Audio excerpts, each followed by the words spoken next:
Business updates and case studies, commerce subject studies and motivational content को देखने के लिए सब्सक्राइब करें मेरे यूट्यूब चैनल को और बेल आइकन को क्लिक करना बिल्कुल भी ना भूलें ताकि आपको हर क्वालिटी एडुकेयर वीडियो की नोटिफिकेशंस मिलती रहें। नमस्ते और स्वागत करता हूं आज सभी का अपने इस ऑनलाइन परिवार का, PCTL परिवार का। और आज हम बात करने वाले हैं चौथे सेशन के बारे में। चौथा सेशन का मतलब होता है यहाँ पे कि इसके पहले मैंने 3 सेशन कंप्लीट किए हैं सेक्रेटरी प्रैक्टिस सब्जेक्ट से रिलेटेड। जो मेरे साथ इस चैनल से जुड़े हुए हैं, जिन्होंने मेरे चैनल को सब्सक्राइब किया, उन्हें पता है मैं किन 3 सेशंस की बात कर रहा हूँ। जिन्होंने 3 सेशंस पूरे कवर किए हैं, देखे हैं, सुना है, राइट, और पूरी तरह से उस वीडियो को ग्रैब किया है, समझा है अच्छे से। पहला सेशन था व्हाट इज़ फाइनेंस, जिसमें फाइनेंस को लेके मैंने पूरी बेसिक बातें की थी। सेकंड सेशन था हमारा ओन कैपिटल और बोरोड कैपिटल से रिलेटेड। और जो थर्ड सेशन था वो थर्ड सेशन था शेयर्स एंड स्टॉक के डिफरेंस की बात, जिसमें फीचर्स भी बताए गए थे और डिफरेंस भी बताए गए थे। इस वक्त अगर इस चैनल से पहली बार कोई जुड़ रहा है तो मेरी उनसे रिक्वेस्ट है कि सबसे पहले आप मेरे इस चैनल को सब्सक्राइब करें, बेल आइकन को क्लिक करें ताकि आपको रेगुलर वीडियो की क्वालिटी नॉलेज की नोटिफिकेशंस मिलती रहें। और इस वीडियो को देखने से पहले मेरी ये रिक्वेस्ट है आपसे कि पहले आप वो 3 सेशन को ज़रूर कवर अप करें। ओके, तो वो 3 सेशन जब आप समझेंगे, पूरी तरह से ग्रैब करेंगे, कंज्यूम करेंगे उस नॉलेज को, तो आपको ये 4th सेशन समझ में आएगा। ओके, और साथ ही साथ इस चैनल के लिए मैं फिर से उन सभी सब्सक्राइबर्स को मैं थैंक यू बोलूँगा जिन्होंने मेरे चैनल को सब्सक्राइब किया, काफ़ी अच्छे कमेंट्स किए, मेरे इस चैनल के साथ जुड़े हुए हैं, लाइक कर रहे हैं, शेयर कर रहे हैं, कमेंट कर रहे हैं और मुझे बहुत मोटिवेशन मिल रहा है। थैंक यू वेरी मच कि आपने मुझे इतना प्रोत्साहन दिया, इतना मोटिवेशन दिया कि मैं और आगे बढ़ूं और क्वालिटी वीडियोस आपके सामने प्रेजेंट करूं। और सिर्फ ये चैनल सिर्फ सब्जेक्ट को कवर नहीं कर रहा है, कॉमर्स सब्जेक्ट को सिर्फ कवर अप नहीं कर रहा है, कुछ डिफरेंट केस स्टडीज़ भी आपके सामने प्रेजेंट कर रहा है। हाल ही में मैंने आपके सामने एक बहुत ही उम्दा एक केस स्टडी प्रेजेंट किया है आत्मनिर्भर भारत के ऊपर। मेरी आपसे रिक्वेस्ट है कि उसे एक बार आप ज़रूर देखें, क्योंकि वो वीडियो या मेरे या किसी मतलब स्पेशली मैं अपने फ़ायदे के लिए नहीं कह रहा हूँ, ये वो वीडियो है जो पूरे देश को फ़ायदा पहुँचा सकता है। उस वीडियो को देखना बेहद ज़रूरी है ताकि हम अपने देश की मदद करें। इस कोविड-19 की सिचुएशन में हमें आत्मनिर्भर बनना बहुत ज़रूरी है और उस वीडियो को आप ज़रूर देखें, अपने दोस्त, अपने परिवार वालों के साथ, अपने दूसरे कॉलीग्स के साथ उन्हें शेयर करें ताकि वो अपने देश की तरक्की में कंट्रीब्यूट करें। आपकी शेयरिंग इस देश को आत्मनिर्भर बनाने में मदद करेगी, क्योंकि वीडियो बहुत दिल से बनाई गई है। देश के लिए जो पैट्रियटिज़म होनी चाहिए, वो पैट्रियटिज़म हर इंसान के अंदर होनी चाहिए ताकि अपने देश के लिए वो कुछ कर सके। इस वक्त हमारी यही मांग है ताकि हम आत्मनिर्भर बने और अपने पैरों पे खुद खड़े हों। तो चलिए आगे बढ़ते हैं, शुरू करते हैं हमारे 4th सेशन से। और उस 4th सेशन में मैं आपके सामने प्रेजेंट करने वाला हूँ टाइप्स ऑफ शेयर्स, क्योंकि इसके पहले मैंने आपके सामने शेयर्स एंड स्टॉक से रिलेटेड सारी बातें कवर की हैं। तो आज हम शेयर्स को ही आगे बढ़ाएंगे, उसे एक्सटेंड करेंगे और उसके बारे में डिटेल हासिल करेंगे। तो लेट्स स्टार्ट। तो शेयर्स के 2 टाइप होते हैं, एक होता है इक्विटी शेयर और दूसरा होता है प्रेफरेंस शेयर। तो सबसे पहले हम बात करेंगे इक्विटी शेयर्स के बारे में। लेकिन इक्विटी शेयर्स और प्रेफरेंस शेयर्स का एक बेसिक डिफरेंस है, वो मैं शुरू करना चाहता हूँ। पहला जो डिफरेंस है इक्विटी और प्रेफरेंस शेयर्स में, वो ये है कि इन दोनों में 2 बेसिक चीज़ों का डिफरेंस है। वो है इन payment of capital and in payment of dividend. Capital तो आप समझते ही हैं कि अगर कोई कंपनी पैसा रेज़ करती है, यानी कैपिटल पब्लिक से रेज़ करती है, तो उस कंपनी में पर्टिकुलर कैपिटल इन्वेस्ट करते हैं। तो इक्विटी शेयर के ज़रिए और प्रेफरेंस शेयर के ज़रिए कंपनी क्या करती है, पब्लिक से अमाउंट रेज़ करती है। ये अमाउंट रेज़ करने के पीछे कंपनी का अपना एक मोटिव होता है। उन्हें वो पैसा इसलिए चाहिए होता है कि वो आने वाले फ्यूचर में जो भी उनके प्रोजेक्ट्स हैं, काम हैं, है ना, इन्वेस्टमेंट स्ट्रैटेजीज़ हैं, वो पैसा उन चीज़ों में पर्टिकुलर इन्वेस्ट किया जा सके। कंपनी को स्टार्टअप देना, कोई नई कंपनी को स्टार्ट करना, असेट्स परचेस करना, कोई बहुत बड़े प्रोडक्ट्स या सर्विसेज को लॉन्च करना, किसी पर्टिकुलर कंपनी के साथ टाई अप होना, और भी कुछ भिन्न भिन्न बातें हो सकती हैं। तो कैपिटल रेज़ करने के पीछे कोई मोटिव होता है। वो मोटिव आपको बताया जाता है, प्रॉस्पेक्टस में बाकायदा वो चीज़ें लिखित होती हैं कि कंपनी क्यों ये पैसा रेज़ कर रही है, उनके फ्यूचर प्लान्स क्या हैं। तो कैपिटल रेज़ किया जाता है through equity shares and preference shares. लेकिन डिफरेंस क्या है? डिफरेंस ये है कि प्रायोरिटी की बात आती है, प्रेफरेंशियल प्रायोरिटी की बात। यानी कभी भी कंपनी अगर वाइंड अप होती है आगे आने वाले भविष्य में, अगर कंपनी वाइंड अप होती है तो सबसे पहले कैपिटल वापस किया जाता है प्रेफरेंस शेयर्स को। इक्विटी वालों को पैसा तभी मिलेगा अगर पैसा बचेगा, पैसा रहेगा, पैसा बचेगा तो ही उन्हें उनका कैपिटल वापस मिलेगा। इसलिए पहली प्रायोरिटी दी जाती है प्रेफरेंस शेयर्स को और लास्ट प्रायोरिटी दी जाती है इक्विटी शेयर्स को। और सेकंड पॉइंट है in the payment of dividend. तो डिविडेंड का मतलब मैं आपको सेकंड एंड थर्ड सेशन में बता चुका हूँ। अगर अभी भी आपने वो वीडियो नहीं देखा है तो पहले उसे ज़रूर देखें ताकि आपको डिविडेंड का मतलब समझ में आ जाए। इन शॉर्ट फिर से मैं आपको ये याद दिलाता हूँ कि डिविडेंड का मतलब होता है it's a part of profit. Profit में से निकाल के कुछ हिस्सा अपने शेयर होल्डर्स को बांटा जाता है, क्योंकि कंपनी जो काम करती है सिर्फ अपनी कैपिटल से काम नहीं कर रही है, उन्होंने जनता जनार्दन से भी पैसा रेज किया है, उस कैपिटल का भी वो इस्तेमाल कर रहे हैं। तो जो कंपनी प्रॉफिट कमाती है वो प्रॉफिट अकेले कंपनी का नहीं होता है, वो प्रॉफिट सबका होता है।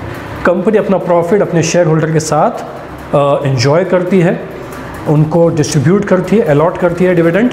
और इस मामले में भी सबसे पहले जो प्रायोरिटी दी जाती है वो प्रायोरिटी दी जाती है प्रेफरेंस शेयर को। डिविडेंड सबसे पहले प्रेफरेंस शेयर को दिया जाता है, उसके बाद अगर प्रॉफिट बचता है तो इक्विटी शेयर को डिविडेंड मिलेगा, अन्यथा बिल्कुल भी नहीं मिलेगा। तो it is totally depend upon the profit of the company. या तो डिविडेंड मिल सकता है, बहुत ज़्यादा मिलेगा, या तो कम मिलेगा, या तो शून्य, बिल्कुल भी नहीं मिलेगा। तो ये जो बेसिक डिफरेंसेस हैं, इस वजह से हमारा पहला पॉइंट तैयार होता है। इक्विटी शेयर को ऑर्डिनरी शेयर्स कहते हैं, रिस्की शेयर्स कहते हैं, वेंचर कैपिटल कहते हैं। तो ये दो बेसिक डिफरेंस की वजह से ये बात सामने आ जाती है।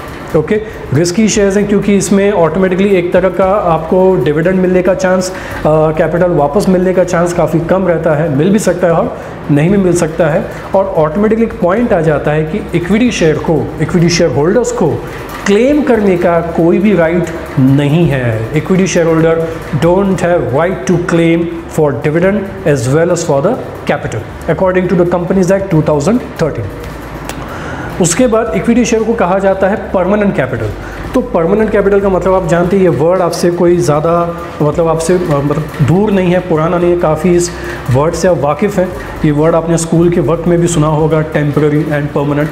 टेम्पररी का मतलब होता है कुछ समय के लिए और परमानेंट का मतलब होता है हमेशा के लिए। तो इक्विटी शेयर्स को परमानेंट कैपिटल कहा जाता है क्योंकि ये कैपिटल आपको कंपनी के वाइंड अप हो जाने के बाद ही मिलेगा, लेकिन इसकी भी कोई गारंटी नहीं है, जो मैं पहले ही आपसे कह चुका हूँ।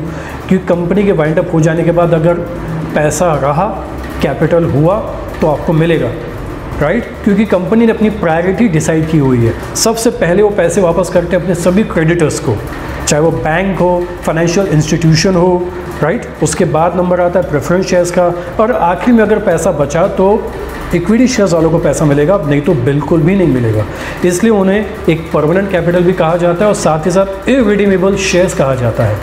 रिडीमेबल का मतलब होता है पेइंग बैक द कैपिटल, तो ऑटोमेटिकली उसका अपोजिट इररिडीमेबल का मतलब होता है not paying back the capital. तो ये जो रिफंड होता है ऑन द वाइंडिंग अप होता है, इसलिए इक्विटी शेयर्स को लॉन्ग एंड परमानेंट कैपिटल भी कहा जाता है। थर्ड है हमारा फ्लक्चुएटिंग डिविडेंड।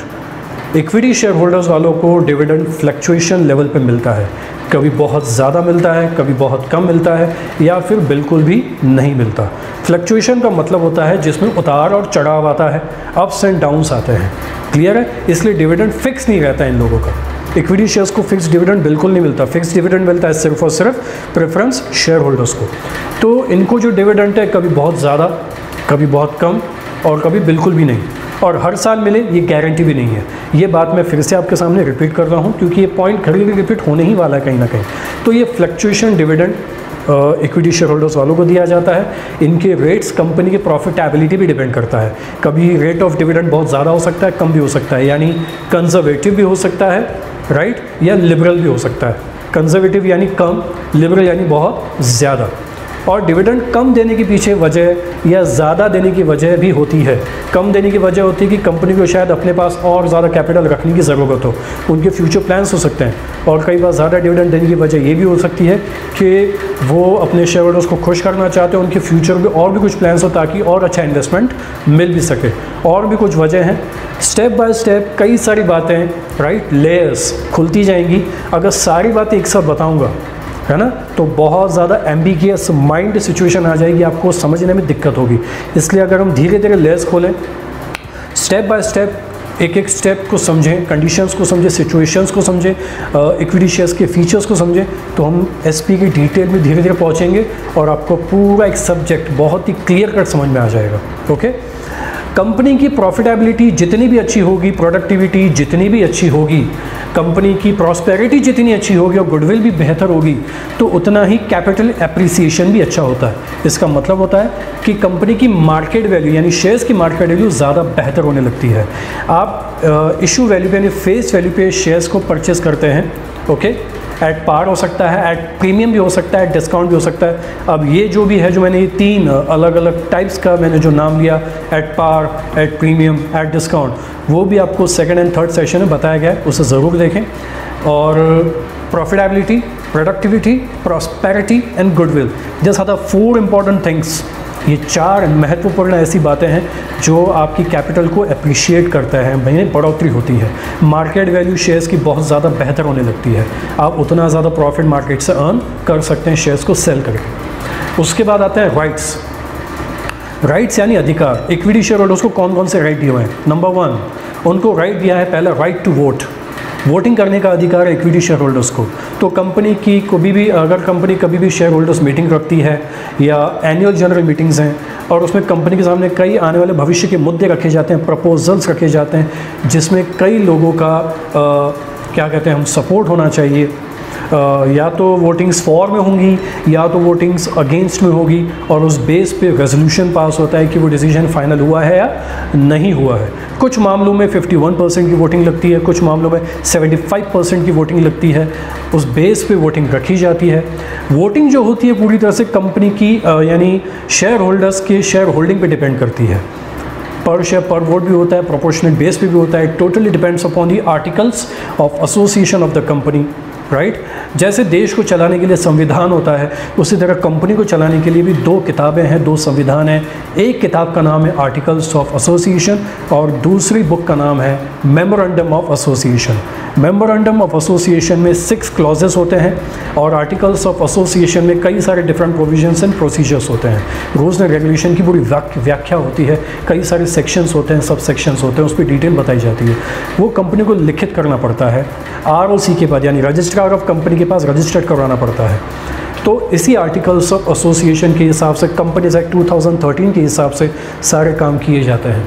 अगर आप इस पटरी से हटके अगर कुछ काम करेंगे तो सारे कामों को वॉइड माना जाएगा। इसके बाद डिविडेंड की बात मैं आपको बता चुका हूँ कि इक्विटी शेयर होल्डर्स को फ्लक्चुएटिंग डिविडेंड मिलता है। इक्विटी शेयर होल्डर्स को बुक इंस्पेक्ट करने का भी अधिकार है। सारी subsidiary books, all different types of account books equity share holders check कर सकते हैं, इंस्पेक्ट कर सकते हैं। And 4th one is transfer of shares. Equity share holder अपने सभी शेयर्स को ट्रांसफ़र कर सकते हैं। कुछ पार्ट ऑफ शेयर्स भी ट्रांसफ़र कर सकते हैं, ज़रूरी नहीं सब करें। All shares, some amount of shares they can transfer, okay. और तो ट्रांसफ़र का मतलब क्या होता है? ट्रांसफ़र का मतलब होता है सेलिंग ऑफ शेयर्स, शेयर्स बेचना। अब कंपनियां 2 तरीके की होती हैं, private company and public company. अगर आप प्राइवेट कंपनी के शेयर होल्डर हैं तो कुछ रूल्स को फॉलो करके, कुछ कंडीशंस को फॉलो करके आप शेयर बेच सकते हैं, ट्रांसफ़र कर सकते हैं। लेकिन पब्लिक कंपनी में ऐसे कोई कंडीशंस नहीं है। Public company automatically public issue करती है, तो पब्लिक से ही लोग कंपनी में इन्वेस्टमेंट करते हैं और शेयर्स परचेस करने के बाद वो पब्लिक में अपने शेयर्स को सेल कर सकते हैं, बेच सकते हैं through with the help of broker और might be any kind of transfer agent. उसके ज़रिए शेयर्स को सेल आउट कर सकते हैं। तो जो बेचने वाला होता है उसे हम ट्रांसफ़र कहते हैं और जो खरीदने वाला होता है उसे हम ट्रांसफ़र ही कहते हैं। फॉर्म फिलअप करके शेयर्स को ट्रांसफ़र किया जा सकता है। अब इसमें क्या कंडीशंस है, क्योंकि मैंने अभी आपको कहा लेयर बाय लेयर सारी बातें आएंगी।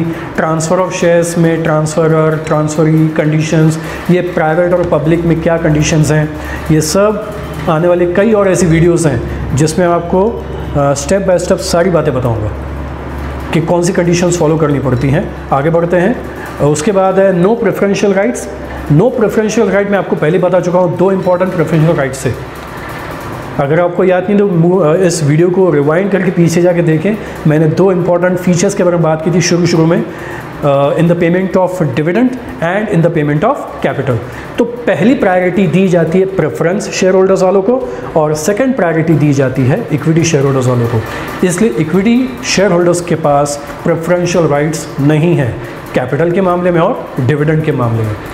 इसके बाद कंट्रोलिंग पावर, क्योंकि इक्विटी शेयर होल्डर के पास वोटिंग राइट्स है इसलिए वो कंपनी के मैनेजमेंट को कई हद तक, कुछ हद तक कंट्रोल कर सकते हैं। वोटिंग के ज़रिए कंपनी के डिसीजन को चेंज कर सकते हैं। बोर्ड ऑफ डायरेक्टर्स मुद्दा सामने रखते हैं, वोटिंग्स होती हैं, वोटिंग्स को कैलकुलेट किया जाता है, काउंट किया जाता है, या तो वोटिंग्स फॉर में होंगी या तो वोटिंग्स अगेंस्ट में होगी और उसी हिसाब से डिसीजन लिया जाता है, रेजोल्यूशन पास किया जाता है। सो इक्विटी शेयर होल्डर्स के पास वोटिंग राइट है और वो वोटिंग राइट एक पावर की तरह, जैसे हमारे पास वोटिंग करने का अधिकार है इस पूरे डेमोक्रेटिक कंट्री में, हम अपने वोट का इस्तेमाल करके सरकार चुनते हैं, उसी तरह इक्विटी शेयर होल्डर्स के पास भी वोटिंग पावर है जो कंपनी के मैनेजमेंट को कंट्रोल कहीं हद तक कर सकते हैं, डिसीजन को चेंज कर सकते हैं या कहीं हद तक चैलेंज भी कर सकते हैं। अगर बाय चांस कोई इक्विटी शेयर होल्डर खुद होके अगर मीटिंग अटेंड नहीं कर पा रहा है तो वो अपनी जगह पे प्रॉक्सी को भेज सकता है। अब ये वर्ड भी आपसे बहुत ज़्यादा फैमिलियर है, प्रॉक्सी आपने वर्ड सुना होगा, अपनी जगह पे किसी और को भेज देना। तो इक्विटी शेयर होल्डर के पास ये राइट है, वो अपनी जगह पे किसी और पर्टिकुलर व्यक्ति को भेज सकता है एज अ प्रॉक्सी के नाते, अगर कंपनी का आर्टिकल अलाउ करता है तो वो प्रॉक्सी को भेज सकते हैं और प्रॉक्सी कंपनी की मीटिंग को अटेंड कर सकता है। वोटिंग है या नहीं वो कंपनी के रूल्स एंड रेगुलेशन के हिसाब से मायने रखता है। Equity share holders are risk taker, बिल्कुल सही, equity shares are risk taker, ये अपने आप में रिस्क है। इसमें पहला रिस्क है कैपिटल नहीं मिलने की गुंजाइश, मिल भी सकता है नहीं भी मिल सकता है, ये पहला रिस्क है। नंबर 2 डिविडेंड, मिल भी सकता है नहीं भी मिल सकता है। नंबर 3 कंपनी के वाइंड अप होने तक आप कंपनी के परमानेंट इक्विटी शेयर होल्डर बने रह सकते हो, पैसा मिला ठीक, नहीं मिला तो भी ठीक। नंबर 4 क्लेम करने का कोई राइट नहीं है, आप डिविडेंड क्लेम नहीं कर सकते, कैपिटल क्लेम नहीं कर सकते, ना ही आप एसेट बेच के अपना पैसा वसूल कर सकते हो, यानी आपको चार्ज ऑन एसेट भी नहीं है। ये सिर्फ क्रेडिटर्स वालों को होता है। हम ओन कैपिटल की बात कर रहे हैं क्योंकि equity shares and preference shares are the part of own capital, तो इनके पास नो चार्ज ऑफ एसेट होता है। ओके, तो ये कुछ बातें आपको समझ में आ गई हैं जिसकी वजह से हम इक्विटी शेयर्स को क्या बोलते हैं, they are the risk taker. Okay, और जब कंपनी डूबती है तो ये भी डूब जाएंगे, इनकी मार्केट वैल्यू बहुत ज़्यादा फ्लक्चुएट होती है, गिर भी सकती है, कंपनी तहस नहस हो सकती है, इनकी वैल्यू भी डाउन हो सकती है। तो एक तरह से ये बहुत बड़े रिस्क टेकर होते हैं, तो कंपनी डूबती है तो इनके भी डूबने के चांसेस कुछ ज़्यादा ही होते हैं। अगला टॉपिक है, अगला पॉइंट है bonus issue and right issue. कभी कभी कंपनी डिविडेंड नहीं पे करती है तो डिविडेंड के बदले में वो बोनस शेयर्स इशू करते हैं। Now what is bonus shares? Bonus shares एक फ्री ऑफ कॉस्ट गिफ्ट है, कंपनी अपनी तरफ से फ्री ऑफ कॉस्ट, यानी कोई आपसे पैसा वसूल नहीं किया जाता है और कंपनी बोनस शेयर्स इशू करती है। इसके बदले में इक्विटी शेयर होल्डर वालों से कोई भी not even a single penny उनसे वसूल नहीं किया जाता, लेकिन वसूल किया जाता है अलग तरीके से, जिसकी जानकारी मैं आपको रिटेन प्रॉफिट भी दूंगा। उस टॉपिक में आपको बताऊंगा कि बोनस इशू और रिटेन प्रॉफिट के बीच में क्या कनेक्शन है, वो जानकारी आपको उसमें मिलेगी। ओके, अगला है राइट इशू। राइट इशू का मतलब होता है अगर आप अभी भी कंपनी के शेयर होल्डर बने हुए हैं, जिसे हम कहते हैं एग्जिस्टिंग इक्विटी शेयर होल्डर, अभी भी बने हुए हैं और कंपनी ने फिर कुछ सालों के बाद शेयर इशू किए, तो सबसे पहला राइट आपको दिया जाता है। बिल्कुल सही सुना आपने, सबसे पहला राइट आपको दिया जाता है। आपसे पूछा जाएगा, आपके सामने बात रखी जाएगी कि क्या आप हमारी कंपनी में फिर से री इन्वेस्ट करेंगे, फिर से शेयर्स को परचेस करना आपके अंदर वो चीज़, एक डिसीजन है आपका। अगर आप वो शेयर्स परचेस करते हैं लेकिन ये कंपलसरी नहीं है, ये कोई कंपल्शन नहीं है, आप चाहें तो करें, ना चाहें तो परचेस बिल्कुल भी ना करें। लेकिन बोनस इशू और राइट इशू में एक चीज़ कॉमन है, वो है रेशियो में दिया जाता है। यानी इसका मतलब मैं इस तरह से समझाऊंगा, मान लीजिए कि किसी शेयर होल्डर के पास 10 शेयर्स हैं और कंपनी ने रेशियो बनाया 10:4, यानी हर 10 शेयर्स पे 4 share as a bonus shares दिए जाएंगे। तो किसी के पास अगर 10 शेयर्स होंगे तो कंपनी उसे 4 share as a bonus issue के तौर पे दे देगी। तो अगर 10 पे 4 हुआ तो 100 पे हो गए 40, 1000 पे हो गया 400, आप उस तरह से कैलकुलेट कर सकते हैं। तो इस तरह से bonus issue on the ratio basis पे दिया जाता है, और सेम ये कंडीशन है राइट इशू में, लेकिन फ़र्क है, bonus issue free of cost है और right issue free of cost नहीं है, यू विल हैव टू पे। और उसके बाद आता है नो चार्ज ऑन एसेट, जिसकी जानकारी हम आपको पहले बता चुका हूँ कि इक्विटी शेयर होल्डर्स एसेट बेच कर अपना पैसा वसूल नहीं कर सकते, because you are a risky shares, you are a risk taker. आपने एक ऐसे शेयर्स में इन्वेस्ट किया है जिसमें डिविडेंड, कैपिटल, एक लेवल पे रिस्क है बहुत सारा, कैपिटल मिलने की गुंजाइश नहीं है, डिविडेंड मिलने की गुंजाइश ऊपर नीचे है ना, बहुत मिल सकता है, नहीं भी मिल सकता है, आप क्लेम नहीं कर सकते, आप अपना पैसा वसूल नहीं कर सकते, मार्केट या कंपनी डूब गई तो आप भी उसके साथ क्रैश हो जाएंगे। और लास्ट है face value and market value. तो फेस वैल्यू का मतलब जो एक्चुअल वैल्यू कंपनी डिसाइड करती है, ओके, कंपनी जो शेयर की वैल्यू डिसाइड करती है उसे हम फेस वैल्यू कहते हैं। जिस पर्टिकुलर वैल्यू पे कंपनी बेचने के बारे में सोचेगी, डिसाइड करेगी, उसे हम इशू वैल्यू कहते हैं, राइट। इशू वैल्यू भी at par, at premium, at discount भी हो सकता है। और उसके बाद आता है मार्केट वैल्यू। मार्केट वैल्यू पूरी तरह से कंपनी के शेयर्स के डिमांड एंड सप्लाई पे डिपेंड है, डिमांड ज़्यादा सप्लाई कम, या डिमांड कम सप्लाई ज़्यादा, उस वजह से मार्केट में शेयर्स की वैल्यू फ्लक्चुएट होती है, ऊपर नीचे होती है। तो ये जो मैंने आपको पूरा बेसिक बताया, ये second session and third session में भी दिया हुआ है। फेस वैल्यू, मार्केट वैल्यू की जानकारी उसमें भी दी हुई है, डिटेल में है, पढ़ लीजिएगा, सुन लीजिएगा और समझ लीजिएगा। तो ये थे total features of equity shares, okay. एक बार इन सारे अभी जो मैंने आपको पूरी सारी डिटेल इक्विटी शेयर से रिलेटेड मैंने बताई है, अगर आपको ना समझे इस पूरे वीडियो को फिर से देखें, अच्छे से देखें, ओके। अब मैं आपके सामने बात करूंगा, क्योंकि हमने सारे इक्विटी शेयर्स के फीचर्स देख लिए हैं, अब हम बात करते हैं प्रेफरेंस शेयर्स के बारे में। लेकिन प्रेफरेंस शेयर्स को समझने के लिए मैं आपके सामने डिफरेंस बिटवीन प्रेजेंट करता हूं, राइट। दोनों इक्विटी एंड प्रेफरेंस के डिफरेंस बिटवीन आपके सामने प्रेजेंट करूंगा, ताकि आपको दोनों के डिफरेंस समझ में भी आ जाए और ऑटोमेटिकली आपको प्रेफरेंस शेयर्स के सारे फीचर्स क्लियर हो जाएंगे, समझ में आ जाएंगे। तो पहला जो डिफरेंस है इक्विटी एंड प्रेफरेंस में वो ये है कि मैंने कहा था इक्विटी शेयर्स परमानेंट कैपिटल है, तो प्रेफरेंस शेयर्स टेम्पररी कैपिटल है। टेम्पररी कैपिटल का मतलब होता है कि प्रेफरेंस शेयर कुछ सालों के लिए इशू होते हैं, लाइक 10 ईयर्स, 12, 15, है ना, कुछ सालों के लिए इशू होते हैं। और जैसी वो term number of years complete हो जाता है, कंपनी आपको सारा कैपिटल वापस दे देती है। क्लियर है। इस बीच में अगर कंपनी वाइंड अप भी हो जाती है, तो ये हमने प्रेफरेंशियल राइट के ज़रिए हमने पॉइंट देखा था कि सबसे पहले कैपिटल वापस अगर किसी को किया जाएगा तो वो किया जाएगा प्रेफरेंस शेयर होल्डर्स को, और उसके बाद अगर पैसा बचेगा तो पैसा दिया जाएगा इक्विटी शेयर होल्डर्स को। तो प्रेफरेंस शेयर्स होते हैं टेम्पररी कैपिटल और इक्विटी शेयर्स होते हैं परमानेंट कैपिटल। नंबर टू है वो है डिविडेंड।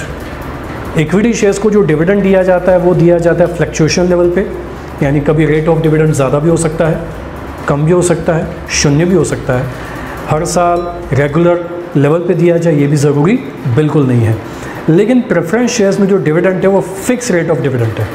कंपनी हर साल चाहे प्रॉफिट में रहे या ना रहे, it might be in a profit और it might be in a loss, right, फिर भी हर साल कंपनी को डिविडेंड देना पड़ेगा, फिक्स रेट ऑफ डिविडेंड देना ही पड़ेगा, प्रोवाइड करना पड़ेगा।